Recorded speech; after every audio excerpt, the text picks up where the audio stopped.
تو آپ یقین کریں چند سالوں میں انہوں نے اپنا بوریا بستر گھر سب کچھ بیچ کے یہاں سے وہ وہاں پہ شفٹ ہو جاتے ہیں. اور اب شہر کا ماحول بندے کو ایک سال کے اندر پورا چینج کر دیتی ہے. لیکن میرے پہ وہ چیز ابھی تک نہیں پڑی. آگے کا مجھے نہیں پتا کہ مجھ پہ اس کا اثر شاید لیٹ پڑے, لیکن آگے کا تو میں نہیں کہہ سکتا ہوں. ابھی تک 13 سالوں میں جو شہر کا رنگ میرے پہ نہیں چڑھا, یعنی اس کا میرے پہ کوئی اثر نہیں ہوا. باقی میں یہ ماحول کے لحاظ سے بتا رہا ہوں, بندوں کے حساب سے, انسانوں کے حساب سے میں نہیں بتا رہا ہوں. چاہے وہ جو لوگ ہوتے ہیں, چاہے وہ گاؤں کے ہو یا شہر کے, وہ اچھے لوگ ہوتے ہیں.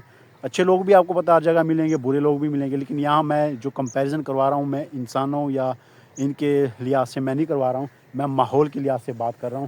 باقی انسان آپ کو پتہ ہے اچھے بھی لوگ ہر جگہ ملیں گے, برے لوگ بھی ملیں گے. مجھے گاؤں کے لوگوں سے بھی اتنا پیار ہے, شہر کے لوگوں سے بھی اتنا پیار ہے. تو سارے مسلمان, سارے پاکستانی ہیں.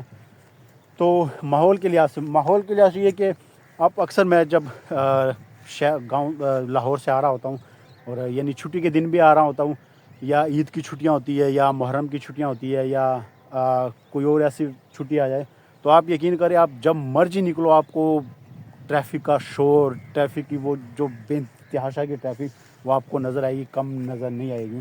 اور یہ چیز مجھے بڑا کہتی ہے, اس کی وجہ سے مجھے بڑی حیرت ہوتی ہے کہ یار بندے کو تھوڑا بہت تو سکون ہونا چاہیے. لیکن آپ شہر میں یہی ہوتا ہے کہ 24 گھنٹے آپ چل ہوتی ہے, کوئی آ رہا ہوتا ہے, کوئی جا رہا ہوتا ہے, کوئی جو آپ کو پتہ ہے 24 آور جابز بھی ہوتی ہے. تو اس حساب سے اگر دیکھا جائے تو شہر کی زندگی میں کہتا ہوں بہت ہارڈ ہے. اور وہاں پہ اگر آپ کو سکون, پیسہ آپ کو وہاں سے مل جائے گا, اچھی جاب وغیرہ, اچھی کمپنی, بزنس بھی کر سکتے ہیں, لیکن وہاں پہ آپ کو سکون میسر نہیں ہوگا. یہ میں اپنے حساب سے بتا رہا ہوں. باقی جو لوگ شہروں میں رہ رہے ہیں وہ اپنی زندگی گزار رہے ہیں, گاؤں میں رہ رہے ہیں وہ بھی اپنی زندگی گزار رہے ہیں. لیکن میری آج بھی اگر آپ یقین کریں اللہ تعالیٰ دیتا ہے دولت, تو میں یہاں پہ اپنے لیے اچھا گھر تو بنا لوں گا ان کھیتوں میں. اور میری یہی خواہش ہے کہ کس طرح ہم اس آبادی سے نکل کے کہیں آگے کی کھیتوں شیتوں میں چلائیں, گھر بنائے سکون سے, کوئی ڈسٹرب کرنے والا نہ ہو, تو وہ زیادہ میرے لیے اچھا ہے. اور میری سوچ ہے اللہ تعالیٰ نے اگر زندگی رکھی, اللہ تعالیٰ نے اگر طاقت دی تو انشاءاللہ یہ میری نیت ہے کہ ایک تو میں گھر کھیتوں بناؤں گا, اور ساتھ میں کوئی چھوٹا موٹا بندہ بنا لیتا ہے بیٹھک وغیرہ, تاکہ دوست وغیرہ آئے تو ان کو کوئی مسئلہ نہ ہو. اور یہ چیز